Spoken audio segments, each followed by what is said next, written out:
ध्यान देना। कई लोग कहते हैं गुरुजी ये एक लोटा जल तुम कहां से लेकर आए हो, ये एक लोटे जल की महत्वता कहां से लेकर आए हो। जो दुनिया के लोग शिव महापुराण पर उंगली उठाएं, शंकर जी के पूजन पाठ पर उंगली उठाएं, उनको यह कथा जरूर सुना देना कि एक लोटा जल कहां से आया, उस एक लोटे जल का महत्व कहां से आया। आप लोग एक लोटा जल चढ़ा रहे हो तो सियोर वाले महाराज पर कोई एहसान नहीं कर रहे हो, ना महादेव पर एहसान कर रहे हो। एक लोटा जल अगर आप शिव जी के मंदिर में चढ़ा रहे हो तो तुम एहसान नहीं कर रहे हो, तुम अपने 7 पीढ़ी का नहीं। उज्जैन के महाकाल के मंदिर के पास में ऋण मुक्तेश्वर मंदिर में लिखा हुआ है, एक लोटा जल से 7 पीढ़ी नहीं तरती, 71 पीढ़ी तार रहे हो। किसी सियोर वाले महाराज का या फिर महादेव पर तुम एहसान नहीं कर रहा है, आपकी जिंदगी आप तार रहे हो, आपका जीवन आप सफल कर रहे हो, आप अपना जीवन सार्थक कर रहे हो।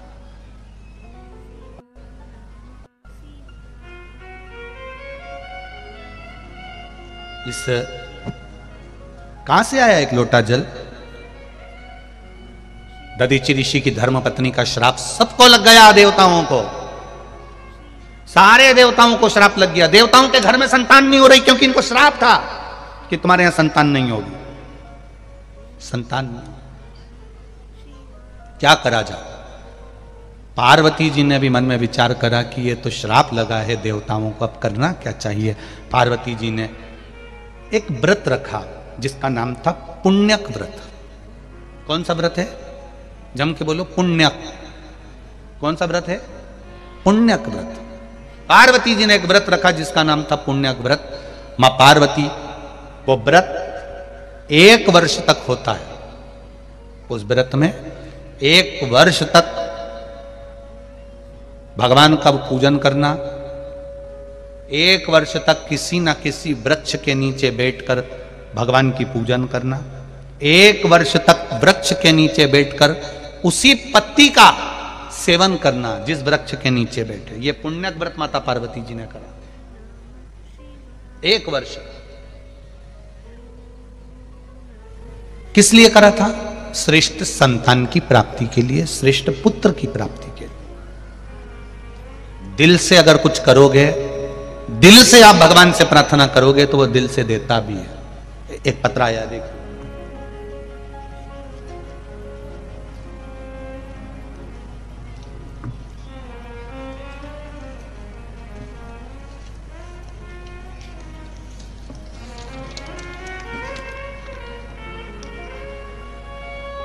श्रीमती राजकुमारी ठाकुर, पति श्री रमेश सिंह ठाकुर, ग्राम पलारी, जिला बालोदा बाजार, भाटापारा। कहीं बैठी हो तो हाथ हिलाइएगा। आप ही हैं, दोनों हाथ हिला दो एक बार। श्री शिवाय नमस्तुभ्यम, एक बार वापिस हिला दीजिए। श्री शिवाय नमस्तुभ्यम। मेरे भोले बाबा का क्या बखान करूं गुरुदेव, मेरे पास शब्द नहीं है। मेरी झोली मेरे बाबा ने भर दी है। मेरे पुत्र एवं पुत्र वधू ललिता नम्रता ठाकुर, जिनकी शादी को 14 वर्ष हो गए थे, 14 वर्ष होने पर भी उनके यहाँ संतान का सुख नहीं था। सारे डॉक्टरों को गांव से लेकर शहर तक इलाज करवाया, टेस्ट भी करवाया, पर संतान का सुख नहीं हुआ। डॉक्टर ने भी मना कर दिया कि 14 साल हो गए हैं, अब मुश्किल है क्योंकि इनको संतान का सुख नहीं हो पाएगा। सब आस छोड़ दी। ऐसी कोई जगह नहीं थी जहां सिर नहीं झुकाया, जिस जगह पर हम लोग गए नहीं, बैठे नहीं, प्रणाम नहीं करा, सब कुछ करा।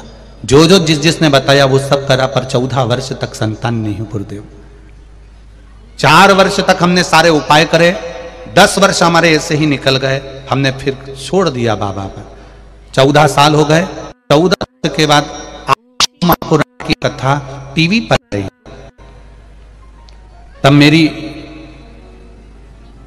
बहन ने मुझे पूर्ण किया शिवपुराण कथा का। मैंने पुत्र वधू से कहा कि कथा सुनो, और पुत्र वधू से कहकर 8/10/2022 के पहले हमने बाबा देव आदित्य महादेव का वही अनुष्ठान करना प्रारंभ कर दिया। सफेद आंकड़े की जड़ शिव मंदिर में जाकर शंकर भगवान के ऊपर से 21 बार घुमाकर तुमरुका जी का नाम लेकर कमर में बांधी, और जैसा आप कहते हो जल का और बेलपत्र का महत्व वैसा कि वैसे ही करा।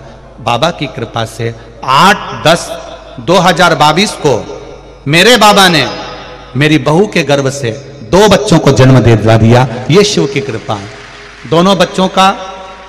और देखिए गुरुदेव, जहां पर डॉक्टर बोल रहे थे एक संतान नहीं होगी, मेरी बहू के गर्भ से एक पुत्र भी हुआ और एक पुत्री भी हुई है। दोनों के फोटो लगा रही हूं, उनके फोटो भी मैं लगा रही हूं, आप फोटो भी देख सकते हैं, एक पुत्र और एक पुत्री का फोटो। ये शिव है, ये शंकर है, ये औघड़ी है। मैं एक पुत्र और एक पुत्री का फोटो भी लगा रही हूं, जो 14 वर्ष के बाद एक पत्र हो रहे, देखिए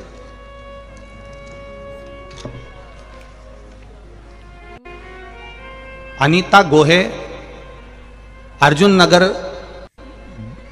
बैतुल की निवासी हूं। कहीं बैठी हो तो हाथ हिलाइएगा, कहीं पर बैठी हो तो हाथ हिलाइएगा। अनीता जी गोहे, अर्जुन नगर बैतुल के निवासी हूं गुरुजी। आपकी कथा टीवी पर 2020 से सुनना प्रारंभ करा। आपकी बाबा की कथा का क्या बखान करूं गुरुदेव। मेरी बिटिया की शादी को कई वर्ष हो गए, संतान प्राप्ति नहीं हुई। तब डॉक्टर को दिखाया, बच्चे नहीं हुए गुरुदेव। तब मेरी बिटिया को मैंने पशुपति व्रत का वर्णन किया, सफेद आंकड़े की जड़ का वर्णन किया। मेरी बेटी ने शिव मंदिर में एक लोटा जल चढ़ाना प्रारंभ करा। 16 मार्च 2021 को मेरी बेटी के घर में एक बेटे का जन्म हो गया, जिसका फोटो में लगा रही हूं। यह शिव तत्व, यह शंकर है, यह औघड़ी है। तेरी कृपा बिना न हिले लेते हैं श्वास, तेरी कृपा से तनु तनु। बखान क्या करूं मैं राखों के ढेर का, चपटी बबूत में खजाना कुबेर का। समय प्रभु वचन दिया तो पड़ेगा। आए ना आए प्रभु कुटुंब कबीरा, अंत समय प्रभु 25 लाख की गाड़ी दरवाजे पर रखी रह जाएगी, करोड़ों का बंगला रखा रह जाएगा, एक से बढ़कर एक सूट बूट हेट सब धरा रह जाएगा, किसी काम का नहीं आएगा। तब उस जगह पर केवल एक ही चीज काम आएगी, जो तुमने एक लोटा जल शिव जी को चढ़ाया। वो जल का लोटा ही आखिरी में लोटा में ही भराओगे और लोटा में ही जाओगे। 25 लाख की गाड़ी वाला भी 25 रुपए के लोटे में भरा कर चला जाता है। 25 लाख की गाड़ी। इसलिए मेरी छत्तीसगढ़ की बहनों, जीजियों और मेरे छत्तीसगढ़ के जीजाओं, एक बात का स्मरण रखिएगा अपने पास में। समय की अवस्था को पहचानना, जल के महत्व को पहचानना। व्रत करो मना नहीं, तप करो मना नहीं, साधना करो मना नहीं, भजन करो मना नहीं, कीर्तन करो मना नहीं। वो भजन, वो साधना, वो व्रत, वो उपास तुम्हारा भगवत भजन को प्राप्त करने का। लोग पूछेंगे एक लोटा जल कहां से लेकर आए हो महाराज। पूरी दुनिया में सबको लगता है कि ये एक लोटा जल चढ़ाने का महत्व समझाते हैं, बेलपत्री चढ़ाने का बताते हैं, बेलपत्री खाने का बताते हैं, शिवजी पर चावल चढ़ाने का बोलते हैं, धतूरा चढ़ाने का बोलते हैं, दुर्वा चढ़ाने का बोलते हैं, शिवजी को समी का पत्ता चढ़ाने को बोलते हैं। कभी विचार करिएगा, कभी स्मरण करिएगा। कभी आपको बोला इस व्यासपीठ से कि शंकर जी के मंदिर में जाकर इतने लाख रुपए दिया ना, या ऐसा कर देना, या तुम्हारा खर्च करने की कभी बात नहीं करी होगी। बात करी होगी तो केवल एक लोटा जल या एक बेलपत्र की, और बेलपत्र की भी बोली होगी कि शिव जी पे चढ़ा हुआ ही तुम तो उठाकर चढ़ा दो, उतने में भी आनंद हो जाएगा। बोला कि नहीं बोला? उतने में भी सुख हो जाएगा। उस एक लोटे जल का प्रमाण क्या है? पार्वती मैया ने व्रत करा, जिस व्रत का नाम था पुण्यक व्रत, और उस पुण्यक व्रत का जो बल था, उस पुण्यक व्रत का जो प्रभाव था, उस पुण्यक व्रत का जो आनंद था, 1 वर्ष तक उस व्रत को करना था और 1 वर्ष के बाद उसका उद्यापन करना था। 1 वर्ष के बाद उसका उद्यापन माता पार्वती जी कर रही हैं, क्योंकि उनके घर में संतान नहीं है। दधीची बाबा की धर्म पत्नी का जो श्राप लगा सारे देवताओं को लगा है संतान के लिए, संतान नहीं होगा तो दुख है भीतर से, करूं क्या? तब पुण्यक व्रत करा। 1 वर्ष का व्रत माता पार्वती जी ने एक पेड़ के नीचे बैठकर करना, उसकी पत्तियों को खाना और भगवान का पूजन करना। जब पुण्यक व्रत 1 वर्ष का हो गया, तब शिव जी से माता पार्वती जी ने कहा, आज मेरा पूरा हो गया, अब मैं उद्यापन करना चाहती हूं, अब मैं उद्यापन कर दूं।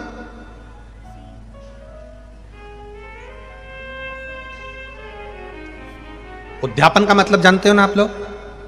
व्रत पूरा होता है, पशुपति व्रत पूरा हुआ, 108 दाने आपने चावल के चढ़ाए या बेलपत्री के चढ़ाए या आपने फूल की पंखड़ी चढ़ाई, कुछ भी चढ़ाया, चढ़ाते हो ना 108 दाने, या एक श्रीफल भेंट के साथ शिव जी को दिया। जब तुम्हारा 5 पशुपति व्रत पूरे हो गए, तब तुमने 5वें व्रत के दिन ही यह सब कुछ कर दिया कि आज मेरा 5वां व्रत पूर्ण हो गया, आज मेरा उद्यापन हो गया,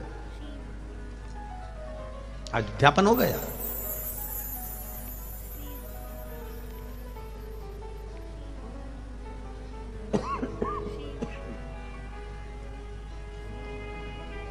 अब उद्यापन का मतलब क्या होता है कि जैसे कोई प्लाट तुमने लिया, समझना थोड़ा बहुत अच्छे से, ध्यान से समझना उद्यापन का मतलब।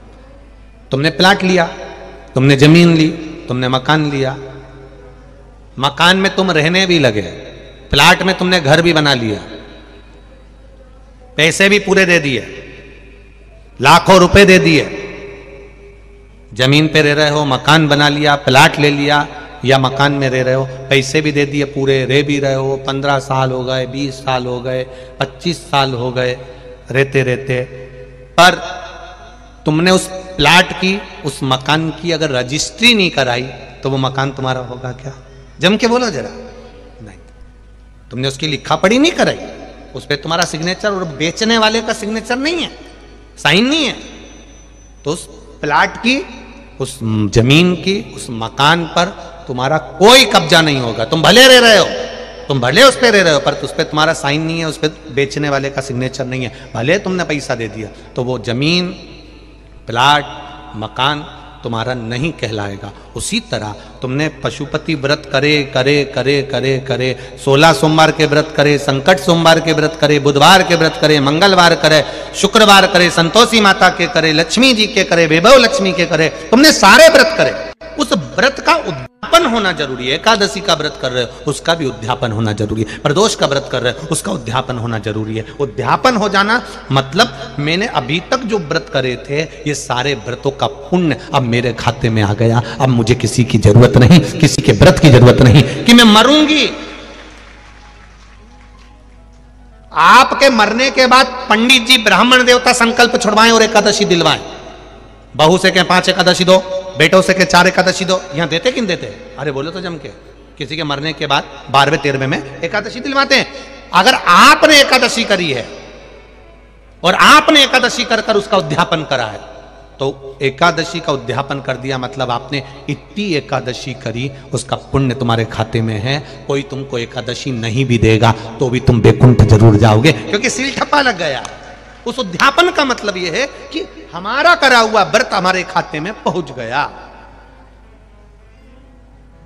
कई लोग घबराते हैं उद्यापन में।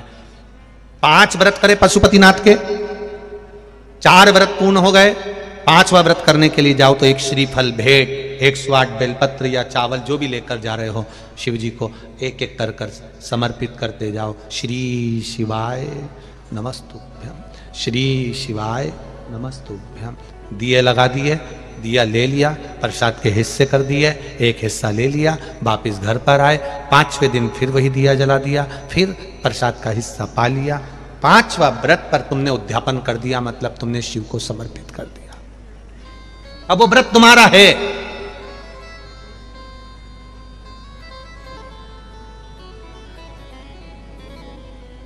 अब वो व्रत तुम्हारा कहलाएगा जो बाबा को तुमने दिया। बाबा तेरे दरवाजे से कोई खाली नहीं गया। शिव महापुराण की कथा करते करते सालों निकल गए। एक विश्वास शिव महापुराण के प्रति देखा है कि जितनों ने भी दिल से कथा सुनी है, दिल से कथा सुनने में अंतर है, ऐसे कथा सुनने में अंतर है। किसी ने टल्ला मार दिया, तुम बात करने लगे, किसी ने निकल कर गया, तुमने बोलना चालू कर दिया, कोई कुछ कह रहा है, ध्यान उधर लगा लिया, कोई ने कुछ बोल दिया, ध्यान उधर चले गया। 7 दिन पंडाल में एक जगह पर बैठकर 7 दिन ये लोग आते हैं कथा सुनने के लिए। आप लोग आते हो, शहर के लोग तो रोज आते हो, रोज जाते हो, पर कभी मेरे भोलेनाथ जी से इतना कह देना कि इन पत्र में एक पत्र मेरा भी रखवा देना। भोलेनाथ जी से कहना एक कथा किसी पंडाल में मैं भी 7 दिन दरी कम्बल साथ लेकर जाऊं, एक जगह पर बिछाकर उसी जगह पर बैठकर कथा का रस मैं भी लूं, मेरा बाबा मेरा भी कल्याण करे, ऐसी कृपा हो जाए। कभी मन में विचार बनाना। दुनिया के लोग प्रयाग में जाकर कल्पवास करते हैं, हरिद्वार जाकर कल्पवास करते हैं। दुनिया के लोग 1 महीना 15 दिन का निवास करते हैं, 2 दिन का निवास करते हैं, काशी में जाकर, हरिद्वार में जाकर, सोमेश्वर जाकर, उज्जैन जाकर। कभी भोलेनाथ से कहना मैं इतनी दूर नहीं जा सकती, तो मेरे गांव के पास में कहीं शिव पुराण की कथा हो तो मैं भी एक आसन से सुनूं, तुझ में दिल लगाकर सुनूं। जैसे वो आगरा से भाई आया था, उसने कहा मैंने नियम लिया था कि मेरा बेटा व्यसन से मुक्त हो जाए, शराब पीना छोड़ दे और उसकी शादी हो जाए, जो 30 साल का हो गया था। भगवान ने 4थी कथा तक पीछा नहीं छोड़ा, आखिरी में भोलेनाथ ने कृपा करी, उसका व्यसन भी छूटा और शादी भी पक्की हुई। यह शिव तत्व है, यह शंकर है, यह उगड़ी है।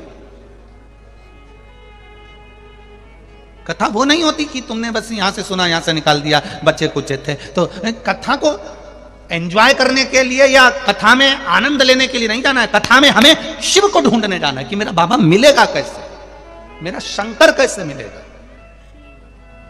टीवी के सामने कथा सुन रहे हो, आस्था चैनल पर, मोबाइल पर कथा सुन रहे हो, तो आपका विश्वास, जितने लोग टीवी पर कथा सुन रहे हैं इनका विश्वास जागा तो है, नहीं तो ये टीवी चालू नहीं करते, नाटक देखते रहते।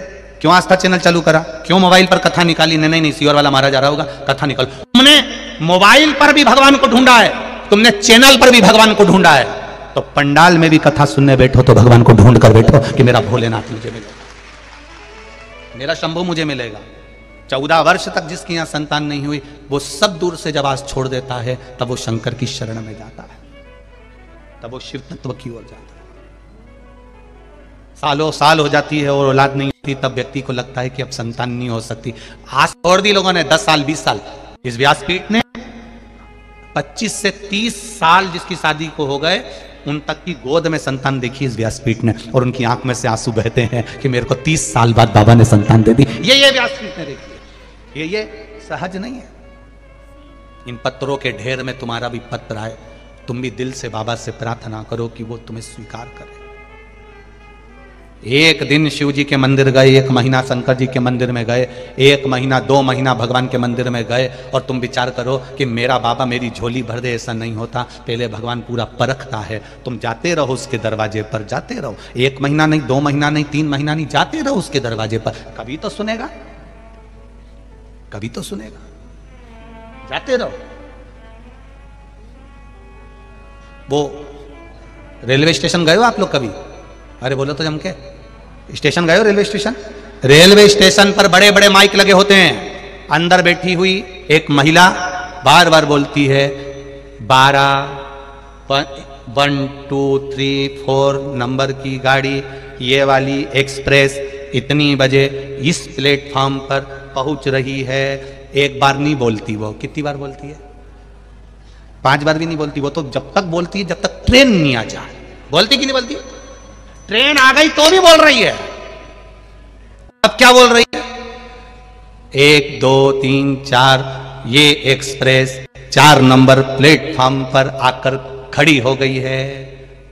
नहीं आई तो भी बोल रही थी, आ गई तो भी बोल रही है, ट्रेन चली गई तो भी एक बार बोली है ट्रेन 4 नंबर प्लेटफॉर्म से छूट चुकी है। उसी तरह जैसे वो कमरे में बैठकर बार बार बोल रही है कि ये ट्रेन आ रही, ये ट्रेन आ रही, तो तुमको धैर्य बंधा देता, आने वाली है, 15 मिनट की देरी है, 20 मिनट की देरी है, कोहरा पड़ गया होगा, आ रही होगी, आ रही होगी, और आखिरी में वो सामने आकर खड़ी हो जाती है। उसी तरह तुम भी शंकर के मंदिर में एक लोटा जल चढ़ाते रहो, श्री शिवाय नमस्तुभ्यम बोलते रहो, आता होगा, आता होगा, आता होगा, आता होगा, और आकर खड़ा हो जाए।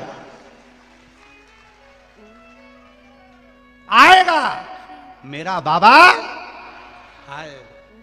ट्रेन का इंतजार करते हो, वो बोलती रहती है आ रही है, आ रही है, आ रही है, 5 मिनट की देरी, 10 मिनट, 20 मिनट की देरी। तुम्हारा मत धैर्य नहीं छूटता, छूटता है क्या धैर्य? तुमने कभी सोचा आधे घंटे की देरी है, मैं तो अब जाऊं नहीं इस ट्रेन से, मैं तो सामान लेके मेरे घर जा रही हूं। नहीं, और आधा घंटा इंतजार कर लो, आधा घंटा रुके तो मालूम पड़ा 1.5 घंटा और लेट हो गई। अब सोचे मैं तो जा रही मेरे घर, अब नहीं जाऊं इस ट्रेन से, नहीं, 1.5 घंटे की तो बात है, और रुको, धैर्य नहीं तोड़ा, और रुको, और रुको, और रुको, और रुको, रुकते रुकते 8 बजे वाली ट्रेन रात को 11-12 बजे आई, तब तुम उसमें बैठी और वो बाई बोलती रही आ रही है, बोलते जाओ आ रही है, आ रही है। तुम उसके मंदिर में जाते रहो, एक लोटा जल चढ़ाते रहो। यह मत सोचना कि गुरुजी ने बोला था 3 महीने का, नहीं नहीं, किसी किसी की फाइल मोटी होती है ना, तो उसको पढ़ने में भी समय लगता है, काटने में समय लगता है, छुपाने में समय लगता है। उसी तरह दुख अगर बड़ा है तो थोड़ा समय लग सकता है, पर धैर्य मत खोना, आएगा जरूर और दुख काटेगा जरूर, ये निश्चित है। धैर्य मत तोड़ना, आएगा वो मेरा बाबा आएगा।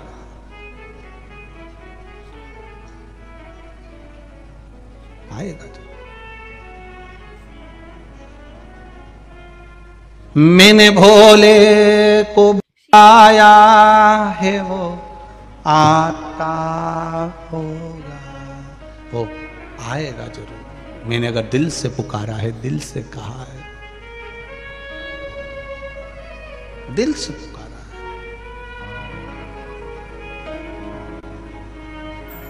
और जब आप दिल से पुकारोगे तो आएगा। सियोर वाला महाराज भले के देता है कि 1 महीना जल चढ़ा कर देखो, 2 महीना चढ़ाओ, 3 महीने में बाबा आपकी झोली भरेगा। पर विश्वास रखकर अगर तुमने 3 महीना भी जाने दो, 2 दिन भी अगर विश्वास रखकर जल चढ़ा लिया, तो वो 3 महीने का इंतजार नहीं करेगा, तेरे पास खड़ा मिल जाएगा। कोई जरूरी नहीं है सभी ट्रेनें लेट आए, कोई जरूरी नहीं है कि तुम सबका काम ही 3 महीने में होगा। कोई कोई ट्रेन बिफोर भी आ जाती है, बोलो सही है कि गलत है? कोई कोई ट्रेन 8 बजे का टाइम है तो उसके पहले ही वहां 2 स्टेशन पहले ही आके खड़ी है। क्यों खड़ी है? इधर से हरी झंडी मिले फिर जाऊंगी। उसी तरह भोलेनाथ भी कभी कभी इंतजार में खड़ा रहता है, स्टेशन के पास में ही। ये लोटा लेके मंदिर आया और मैंने इसका काम निपटाया, कभी कभी वो भी भोर खड़ा है। तुम सोच रहे हो भगवान मेरा काम करेगा, भगवान बोले मंदिर तो आए एक लोटा लेके, वो इंतजार में खड़ा है। एक भक्त लक्ष्मी जी से कहता है, भगवान से कहता है, भगवान मुझे इतनी लक्ष्मी दो, इतनी लक्ष्मी दो, इतनी दो कि मैं कथा कराऊं। मुझे इतना धन देना कि मैं कथा करवाऊं।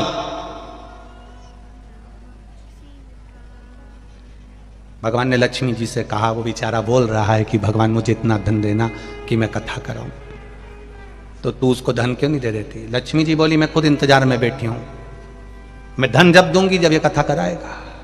अब ये इंतजार कर रहा है कि धन आए तो कथा कराऊं, और लक्ष्मी जी कह रही है कथा कराए तो मैं आऊं।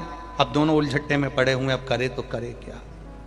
तब खबर पहुंची भगवान विष्णु के पास में कि अब क्या कर सकते हो। लक्ष्मी कह रही है ये कथा कराए तो मैं जाऊंगी, और वो बोल रहा है कि तू मुझे दे तो मैं कथा कराऊं। तब क्या कर सकते हैं? भगवान विष्णु के मन में बात आई तो भगवान विष्णु शंकर जी के पास में गए और भोलेनाथ बाबा के पास में जाकर, शिव जी के पास में जाकर बोले, अब हम बीच में फंसे हैं, ये इतने लोग आते हैं, सब कहते हैं भगवान मुझे धन देना तो मैं कथा कराऊं। बोलो सही है कि गलत है?